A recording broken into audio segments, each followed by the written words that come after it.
How we get the intersection of this line with this surface?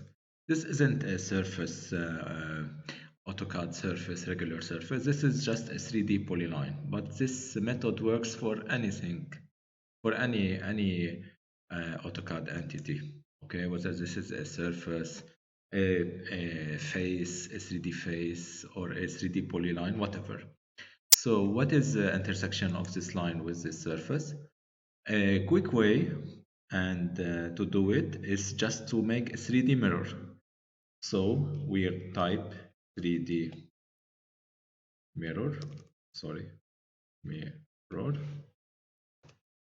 Then we select the object. We want to mirror the line, not the surface. Okay. We will mirror it about 3 points. Just let's say this one, and this one. And we press enter.